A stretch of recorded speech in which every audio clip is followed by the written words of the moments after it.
안녕하세요, 여러분. 오늘 스캔 제목을 미중 관세 협상 시작될 조짐 이렇게 잡아봤는데 이 얘기는 뒤쪽에서 하겠고요. 먼저 캐나다 얘기부터 하겠습니다. 자, 리버럴 파티가 월요일 총선에서 승리했어요. 그리고 마크 카니가 캐나다 24대 수상에 취임했습니다.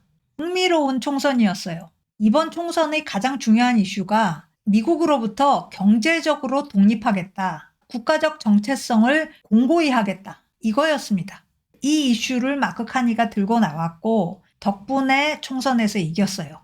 자, 마크 카니는 올 3월에 저스틴 트루도가 수상 사임하면서 리버럴 파티 당수 자리를 이어받았습니다. 그리고 총선을 이끌었던 거죠. 이번 주 총선에서 리버럴 파티가 제1당이 됐습니다. 1당 자리 유지한 거예요. 하지만 과반 의석에는 못 미쳤습니다. 자, 다수당에 약간 못 미친 선거 결과. 이 때문에 앞으로 리버럴 파티가 더욱 강경하게 정책 추진을 해나갈 걸로 예상이 돼요. 자, 이 마크 카니가 어떤 사람이냐? 유명한 사람입니다. 특히 은행가들 사이에서는 셀럽이에요. 가장 유명한 센트럴 뱅커라고도 할 수 있는데 어찌 보면 제롬 파월보다 더 유명할 수도 있고요. 캐나다에서 출생했습니다. 그리고 대학을 미국으로 가서 하버드 경제학과를 우등 졸업했고 그리고 곧바로 영국으로 가서 옥스퍼드에서 석박사를 했습니다. 다 경제학으로 했어요. 그 이후 첫 번째 직장이 골드만삭스입니다. 아주 전형적인 엘리트 뱅커, 경력 경로로 들어선 거죠. 골드만삭스에서 13년 근무하면서 초고속 승진을 했습니다. 그리고 나서 캐나다 중앙은행으로 자리를 옮겨요. 부총재로 갔습니다. 여기서 1년 정도 있다가 캐나다 재무부 일도 했고요. 그러다가 캐나다 중앙은행 총재가 됐고 재미난 거는 그 다음 직장입니다. 영국인이 아님에도 불구하고 BOE, 뱅크 오브 잉글랜드 총재가 됐어요. 여기까지만 해도 경력이 흥미로운데 진짜 중요한 부분은 이 재임 기간입니다. 캐나다 중앙은행 총재를 2008년부터 했어요. 글로벌 금융위기 때 중앙은행 총재가 된 겁니다. 그리고 여기서 글로벌 금융위기를 성공적으로 극복했다. 이런 평가 덕분에 영란은행의 스카우트를 받은 거죠. 그런데 영란은행에서의 재임기간, 브렉시트 때입니다. 또다시 위기관리자 역할을 했어요. 브렉시트 완료된 2020년까지 했습니다. 그러니까 뱅커들 사이에서 셀럽이 될 수밖에 없죠. 그런 인물입니다. 그런데 문제는 선출직 경험이 전무했다는 겁니다. 선출직 경험이 없는 사람이 수상 자리에 오른다는 게 굉장히 예외적이죠. 희귀한 케이스입니다. 마리오 드라기가 ECB 총재 한 후에 이태리 총리를 했는데 그 정도가 전례가 될 수 있을 것 같아요.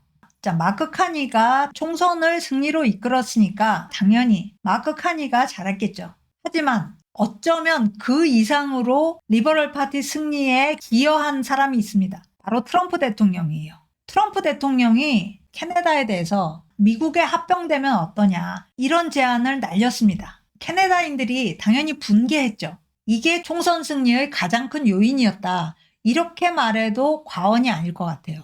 자, 이게 트루스 소셜에서 트럼프 대통령이 날린 메시지입니다. 오, 캐나다! 이 한마디 하면서 이 그림을 보여줬어요. 자, 이거 언제 날렸느냐? 날짜가 올해 1월 7일이에요. 그러니까 대통령 취임하기 전입니다. 당선자일 때 이런 SNS를 날린 거예요. 그리고 나서 트루도 수상에게 동일한 제안을 했습니다. 징벌적 관세 부과하겠다. 이렇게 협박을 하니까 트루도 당시 수상이 비행기 타고 급히 날라왔어요. 말할라고에 가서 여러 시간에 걸쳐서 캐나다 입장을 설명했습니다. 우리 어렵다. 그 정도로 높은 관세 부담 못한다. 이렇게 얘기하니까 그러면 다른 방법이 없네. 미국의 51번째 주가 되는 수밖에 없겠네. 이렇게 조롱조로 제안을 한 겁니다. 캐나다인들이 자존심의 상처를 엄청 받았죠. 그래서 이번 총선 결과는 최근 고조된 반미 감정의 반영이다. 이렇게 말해도 맞을 것 같아요. 사실 최근까지만 해도 리버럴 파티가 정권을 다시 잡을 거라고 예상한 사람이 거의 없었어요. 가능성 아주 낮게 봤습니다. 트루도 수상이 장기 집권했습니다. 10년 재임했는데 그 10년 동안 사실 많은 실망을 줬어요. 경제성장 정체되고 자원에 과도하게 의존했고 이민 문제나 주거 문제 굉장히 악화됐습니다. 이 지적을 견디지 못해서 결국 사임했는데 그 당이 총선에 승리할 거라는 생각을 당연히 못한 거죠. 그런데 트럼프 대통령이 이 반미 감정을 폭발시키면서 리버럴 파티가 정권 재창출을 해냈다. 아이러니죠. 자, 원래 캐나다가 확대 재정을 했습니다. 적자 정부 예산 집행했는데 이 확대 재정 정책을 추진할 것 같습니다. 차트 보면 리버럴 파티의 올해 재정 적자 623억 달러, 캐나다 달러고요. 보수당은 468억 달러. 차이가 많이 나죠. 그런데 국민은 리버럴 파티를 선택했다는 거죠. 앞으로 4년에 걸친 적자 재정 계획 이렇습니다. 왜 적자를 늘리느냐? 재정 투입을 통해서 그리고 추가 금리 인하를 통해서 경기 둔화를 방어하겠다. 그러면서 성장을 촉진시키겠다. 이런 목표가 있습니다. 그리고 대미 수출을 줄이는 게 굉장히 중요해요. 그러면 다른 나라로 수출을 돌려야 되죠. 이때 필요하다면 정부가 지원금을 투입하겠다. 이런 의도가 있습니다. 그런데 문제는 과연 이런 방식으로 성장 정체를 극복할 수 있을까? 이건 또 다른 얘기가 될 겁니다. 캐나다의 대미 수출 물량을 어떻게 다른 나라로 돌릴 수 있을까? 이게 굉장히 큰 문제예요. 캐나다에게는 완전히 새로운 영역입니다. 캐나다의 전체 수출액 중에 77% 정도가 미국으로 가는 물량이에요. 멕시코와 캐나다 이 두 나라는 절대적으로 미국에게 의존하고 있는 나라들이에요. 이 사슬을 끊을 수 있을까? 어려운 얘기인데 이게 핵심 공약입니다. 현재로서는 국민도 이걸 원하고 있고요. 자, 미국 경제 얘기를 해보면요. 이번 주에 여러 가지 지표가 나왔습니다. 그런데 이 지표들이 좋게 나왔건 나쁘게 나왔건 미국 경제는 순항하는 것으로 해석이 많이 됐어요. 그러면서 주식시장은 역대급 랠리로 호응해줬습니다. 자, 먼저 미국 1분기 GDP가 역성장했죠.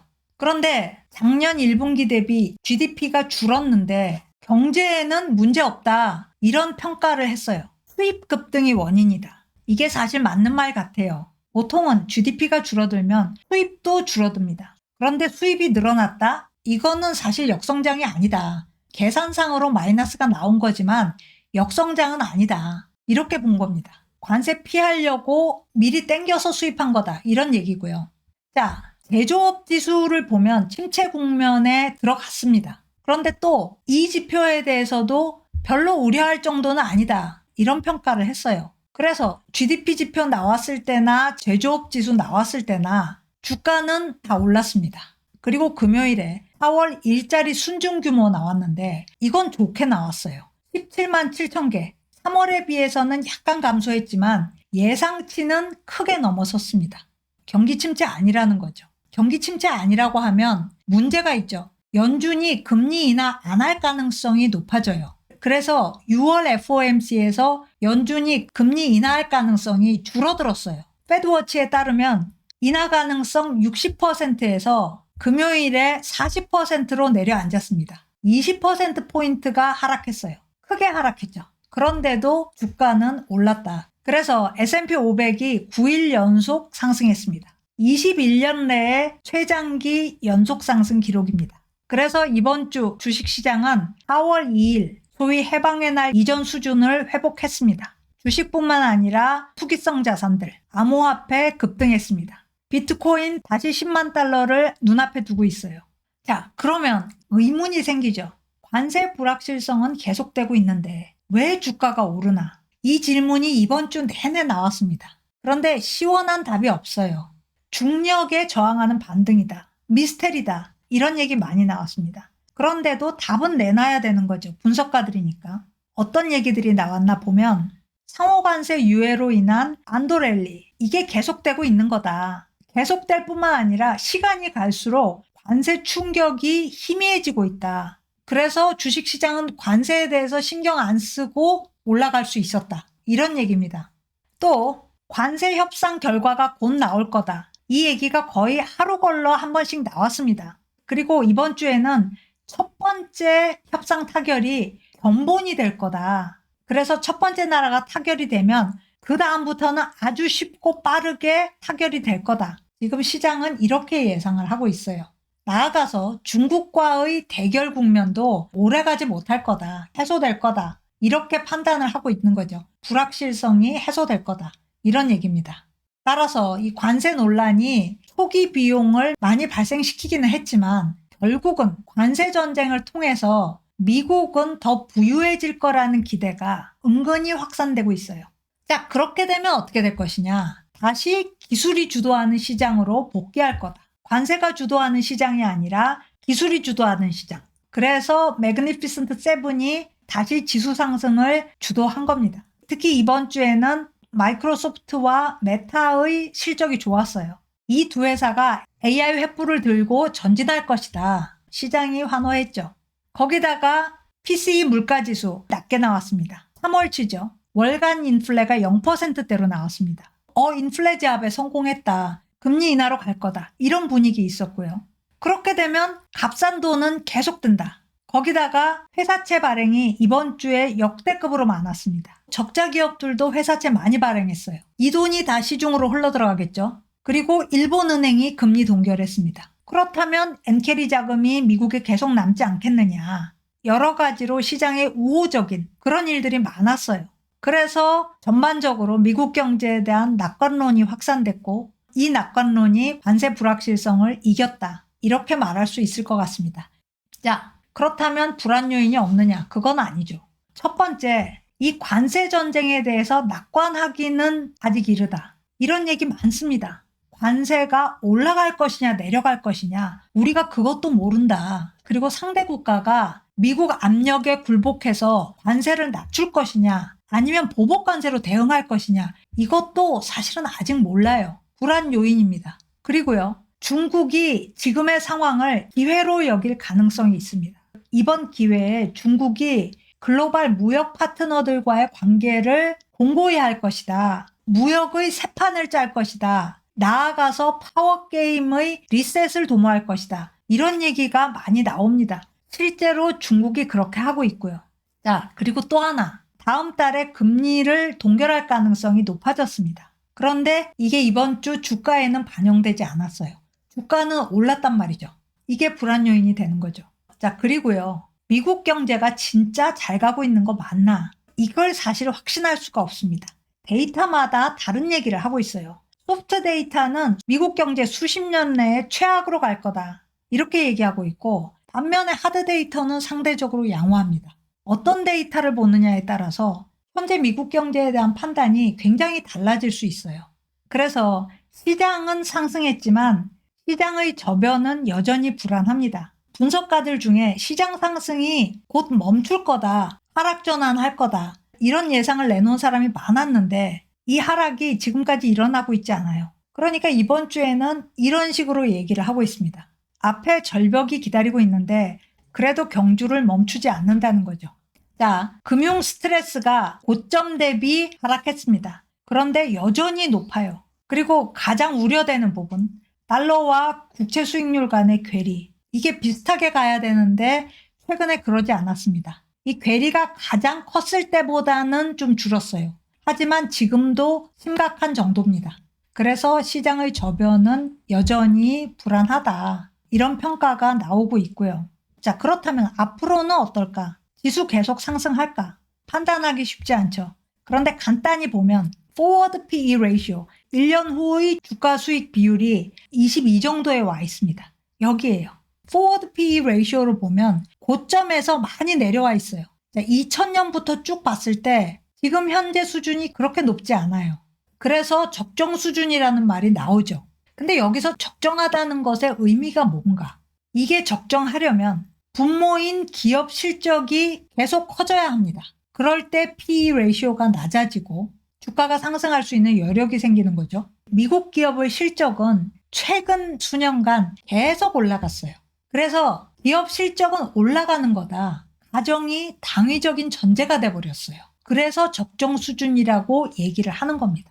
그런데 수익이 아니라 매출을 기준으로 보면 주가 매출 비율을 보면 지금 굉장히 높습니다. 이 수준이에요. 1분기 실적 발표를 보면 많은 기업들이 다음 분기 가이던스를 낮추고 있어요.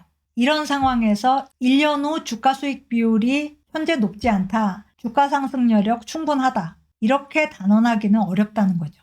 자, 마지막 뉴스입니다. 자, 드디어 중국이 손짓하기 시작했어요. 반응을 시작했습니다. 무역 협상이 중국 내에서 거론되고 있어요. 조만간 협상에 임할 것 같아요. 자, 이번 주에도 무역대전에서 미국과 중국 중에 누가 이길 것이냐, 이 논쟁은 계속됐습니다. 그런데 이 논쟁이 좀 재미없어졌어요. 왜냐하면 중국이 미국과의 협상을 원한다는 소식이 드디어 나왔거든요. 자, 내용을 보면요. 공안부장 왕샤오홍이 펜타닐과 관련해서 미국이 원하는 게 무엇인지 알아보는 중이다. 이런 얘기가 나왔습니다. 월스트리트저널이 단독 보도했는데요. 왕샤오홍을 미국에 보낼 수도 있다는 얘기가 나오고 있다. 중국 측이 흘린 거죠. 우리가 기억을 되짚어 보면요. 3월에 미국이 펜타닐 관련해서 중국에게 징벌적 관세 10%를 부과했습니다. 비슷한 맥락에서 멕시코와 캐나다한테는 25% 부과했어요. 중국은 펜타닐의 원료로 쓰이는 화학물질을 멕시코에 수출합니다. 멕시코가 인터넷으로 주문을 해요. 그리고 이 물질을 가지고 외딴 곳에서 펜타닐 제조를 합니다. 이게 국경 넘어 미국으로 들어오는 거죠. 그동안 미국이 수없이 수출 중단해달라고 요청했는데 중국이 안 들었어요. 우리는 책임 없다. 이런 입장이었죠. 그런데 이번에 이걸 가지고 협상할 수 있다. 이렇게 나온 거고요. 그리고 또 금요일에 중국 상무부가 미국과의 협상을 저울질하고 있다. 이런 소식도 나왔습니다.